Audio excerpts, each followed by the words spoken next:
Thank you so much for having us. أهلا وسهلا بالكل. أنا كثير مبسوطة أنا معكم اليوم. Welcome everybody. My name is Lara Sheehi. I want to start off with, first of all, thank you to the Greene Clinic and especially Matthew, Lauren, Cassie, and Kaylin for being such gracious hosts. And Matthew, for your really impactful start off for us. In fact, I think it was a wonderful choice, and it sort of lays bare what's ahead of us in terms of what Stephen sort of refers to as locking arms in creating these spaces and creating what we imagine to be a space of solidarity. And whoever locks arms with us are our brothers and sisters and siblings in the fight. So I appreciate you sort of foregrounding that and giving that as a starting point for us. On that note, we always start off with a land acknowledgement. It feels especially important when we're talking about Palestine, that we're on the occupied land of the Lenape people, what is colonially known as Brooklyn. And so also double thank you for actually hosting us in your space after a period of time during COVID where this sort of thing was not possible. Before I pass it on to Stephen, so our talk is split. We co-wrote the book, and our presentations around this topic are very much a work of solidarity together and partnership. So we're splitting the talk as well. But just want to sort of immediately put us into present. I mean, Matthew sort of very beautifully brought this forward immediately, and we want to continue with that framing, is that we understand that there's already been a lot of activity, let's say, around this talk, around what surfaces when we speak Palestine and our, I'm gonna let whoever is mute themselves, to really just sort of say that that movement, that activation that happens prior to us even speaking is precisely what in many ways we're speaking to today, and a fundamental part of our sort of position is to center Palestine and to center Palestinians, and that to pay attention to the ways, and I invite us all as a group together to pay attention to the ways that consciously and unconsciously Palestine gets decentered, even through these processes of working through. And so that will be our commitment today, is to, in real time, bring it back to Palestine and sort of work through together what that feels like and what that looks like with the backdrop that we know already exists. So without further ado, I'm going to pass it along to my love. I don't want to spill anything. So thank you again. Thanks, Lara, for setting that up so articulately.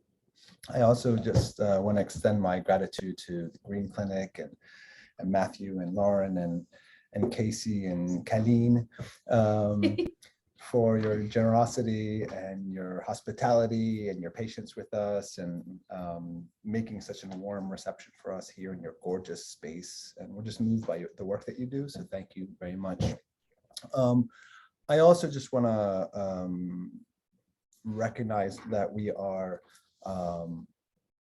we also keep in mind political prisoners in this country as we go forward, as we talk about Palestine. We want to think of all political prisoners, and those are included in the American Gulag.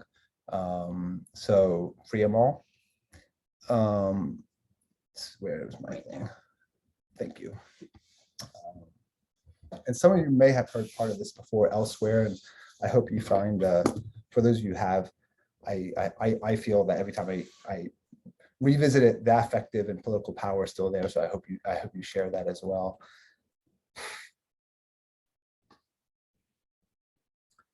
The place where our clinical supervision by Israeli supervisors take place is an old Arab house in which little, if anything, has changed since 1967. From the first time I stepped into this house in Talbiya, a neighborhood in Jerusalem, I felt a lump sitting in a stolen house with colonizers, talking about a profession supposedly based on humanism in support of humanity and the humane. This is Ali. Ali's story of supervision, one of many, clearly depicts the spatiality, structures, and processes of settler colonialism writ large, but also more specifically, the position of the captive Palestinian citizens as Nadim Rahan identifies them. A captive settler colonial citizen supervisee who seeks training in clinical psychology in the settler colonial state. Innumerable stories have been entrusted to me and Lara to repeat how therapy and supervision often take place within stolen homes of Palestinians, expelled by the Israeli state or by Zionist militias. Ali, now to be I think actually he is now a currently very freshly, newly licensed clinical psychologist, draws our attention to the condition of being a captive settler colonial citizen. Ali, as a captive settler colonial citizen in a supervision, is surrounded by traces of undeniable material evidence of Palestinian presence. This presence stands in the face of a common disavowal by the powers under which he finds himself, whether they be the apartheid state or Israeli clinical supervision itself. Ali names the contradictions within the universal humanism, as he calls it, of psychotherapy and psychoanalytic theory, of clinical training and professional accreditation, of licensing by the colonizers within illegally occupied Jerusalem. Ali understands what Lara would call ideological misentombment, what Lara would call the ideological misentombment of his supervisors. This misentombment is not accidental, but it serves willfully and consciously a very real pointed ideological ends, both towards the quote Arab trainee and quote the Arab patient. Ali further recounts his experience in supervision, locating not only the settler colonial spatiality of training, but also the language one is forced to speak to achieve accreditation, language symbolic and the colonizer's tongue, and the assignments which the settler delegates to the Arab trainee. He says, "You are the Arab therapist. You are charged to treat Arabs of East Jerusalem in Arabic, the marginalized and the weak population subject of occupation." So this is what he tells us.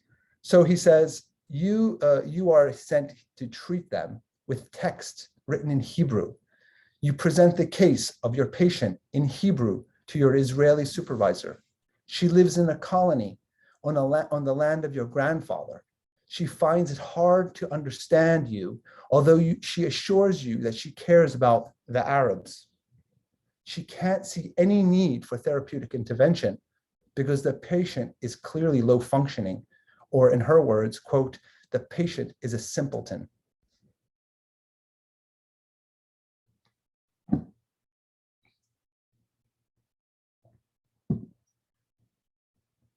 Ali makes us understand the ways in which Palestinian trainees, acknowledged only as Arabs, are operationalized to extend sovereignty of the settler colonial state. The process is made to reproduce captive settler colonial citizen and their lack of interiority.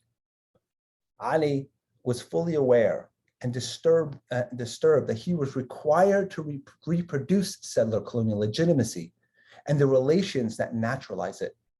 This is how settler colonial ideology works, where one set of techniques that pathologizes the patient is prioritized over another, that is speaking Arabic, for example, or acknowledging the material relations of that patient and where they come from. Like the inability of recognizing the old Arab home, where supervision takes place as itself a place of psychic violence, of historical theft and dispossession, all that was legible to the supervisor, who sees herself as sympathetic to the Arabs, is the primitiveness of the Palestinian patient. In another conversation, Ali describes to us that another Israeli supervisor, in addition to that last one, insisted that Ali diagnose a patient, a Palestinian man from Shafat, with a psychotic disorder.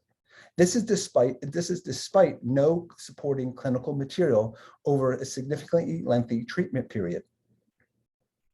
While Ali attempted to showcase that this diagnosis was in fact clinically counterindicated, the Israeli supervisor insisted. Her rationale was that the patient, who had considerable technical computer experience, was grandiose, and that because he was trying to create a computer processor that would surpass the current processors in use. The supervisor's assessment was, this clearly meant that the Palestinian must be psychotic. Contrary to supervisor's opinion, Ali found the patient not only non-psychotic, but cogent and remarkably intelligent. Ali remembers trying to convince his supervisor of his clinical position and rationale, aware of and conflicted in his attempts to do so because of the power imbalance of supervision. She replied to him, quote, "There's no way that this guy can actually be doing this. He must be psychotic. There's no way he actually knows how to work with computers." Ali confided in us that his shock that the supervisor could not reconcile, quote, her Orientalist ideas about Arabs, saying, quote, "The supervisor was Israeli. She couldn't understand how an Arab could be smart, not like a stereotype Arab who is a nobody."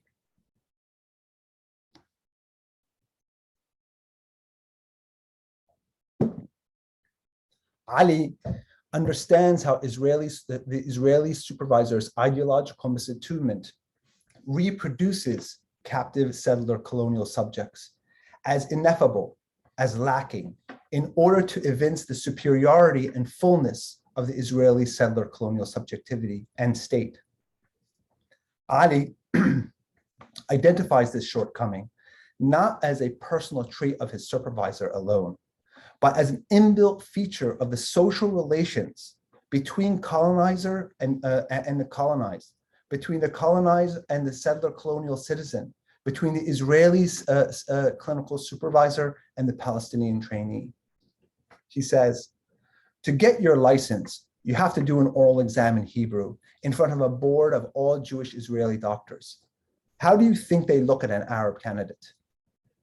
You have to make sure that you speak perfectly, and they will always find fault with you, of course, somehow. Not because you don't speak well, but because you are an Arab. You have to humiliate yourself. You have to be, if you will have a license, they want you to make sure to show you how they are the ruling class. Ali concludes, they look at you. You are less than.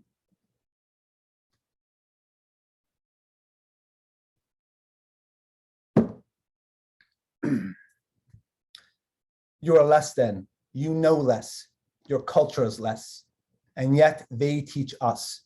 They teach us. And across the street, only a few meters away, is another stolen house, Edward Said's house.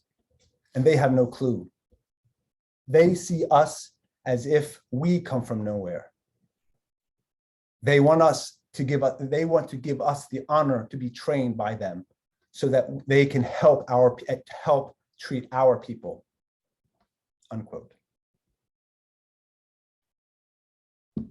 These are the social relations and the ideological valence that authorize the legitimacy of the settler state through consent and collusion of psychologists, psychoanalytic theory, and structures of clinical training.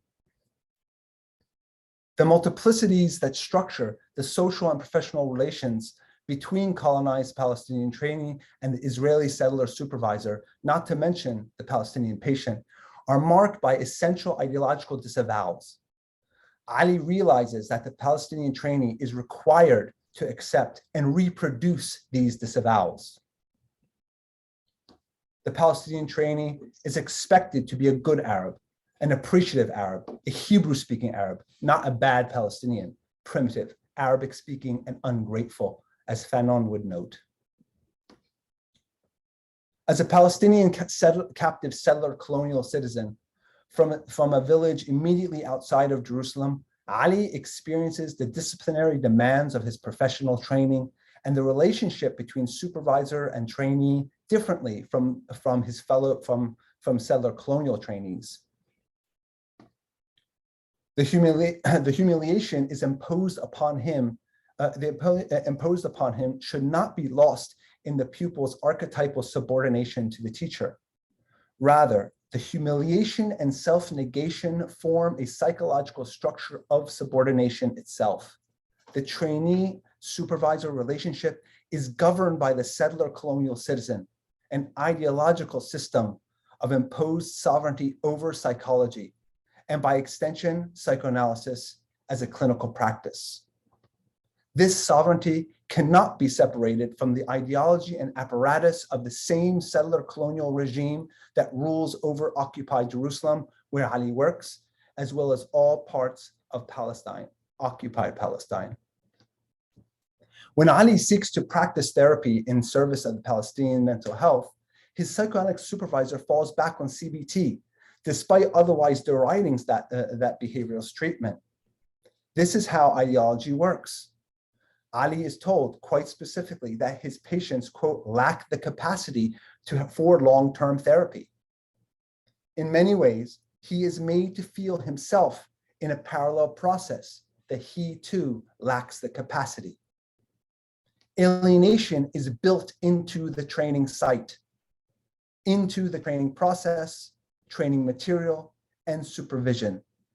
It is passed on from the colonized supervisee to the colonized patient. That is hegemony. His only point of entry is that of the obsequious good Arab, who can translate the lack of interiority of the Arab back into the depths and complexities of Hebrew, in service of managing the Arab's primitivity into sedate compliance. Ali's experiences present a series of problems and challenges faced by Palestinian clinicians under Israeli political hegemony and colonial rule, and how it aims to reproduce settler colonial legitimacy and degrade Palestinian selves and selfhood. Yet Ali shows us something.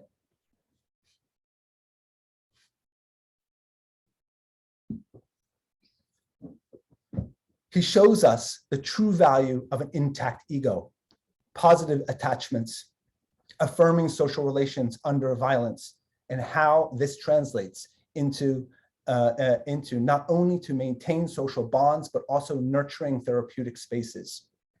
It is important to note, however, that the central point of our book is how Palestinian clinicians and Palestinians themselves not only work to resist settler colonial hegemony, but their work is affirmation of a healthy, complex Palestinian selfhood, an affirmation of Palestinian life and lives. Our research then hopes to shine light on how Palestinians, circumscribed by violence and death, operate internally and communally within a psychic political economy of life. This psychic political economy of life defies being objectified as victim. It struggles to maintain, even at times, though tragic, desperate, and perhaps even heroic ways, the dignity and commitment and responsibility to themselves as individuals and communities. We build on the insights of Nader Shalhoub-Kevorkian about how psychic political power emanating from sites of death, she says, generate a collective psychosocial embodiment of everyday resistance and life. More specifically, we identify how psychosocial practices of Palestinians through experiences, analysis, and techniques of clinicians affirm the centrality of embodied psyche, the nafas, the breath, the self, as a primary site of Palestinian life, willfulness, and resistance. pass it to Lara.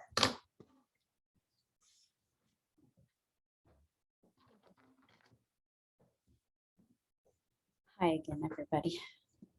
Let me pull up my paper. Okay.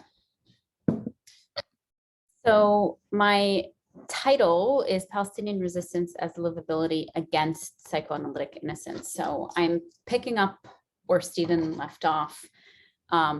And again, to center the work and practice of sumud, what's known as stalwartness, and resistance by one of our clinician comrade colleagues who generously shared of herself and her work. As in other examples in the book, the clinical cases we platform are a jumping off point. So every chapter we have our cases and we present cases throughout the book as well as showcasing their work, rather than engaging in a maneuver of psychoanalytic innocence, which I'll speak to more in a bit, where the content alone comes to hold the energetic pull of attention. I want us to focus on the both andness that Palestinian clinicians consistently alert us to. That is how their clinical work comes to be both a space for resistance for their patients and also an extension of their own resistance against settler colonial hegemony. Indeed, what we consistently came upon in our work alongside our comrades was that a collective practice is unified through precisely its engagement with creating and maintaining life and life worlds, as Stephen was saying, as well as political and historical realities for Palestinians by Palestinians. I'm going to present a clinical example that is shared to us by one of our dear colleagues, Youad Ghanadri Hakim, a brilliant clinician and wonderful revolutionary soul with captive citizenship in the Zionist state. And she's given me permission to present this case as well as for it to show up in our book. After meeting Youad in Beit Hanina, we continued to have conversations with her and witnessed her speaking publicly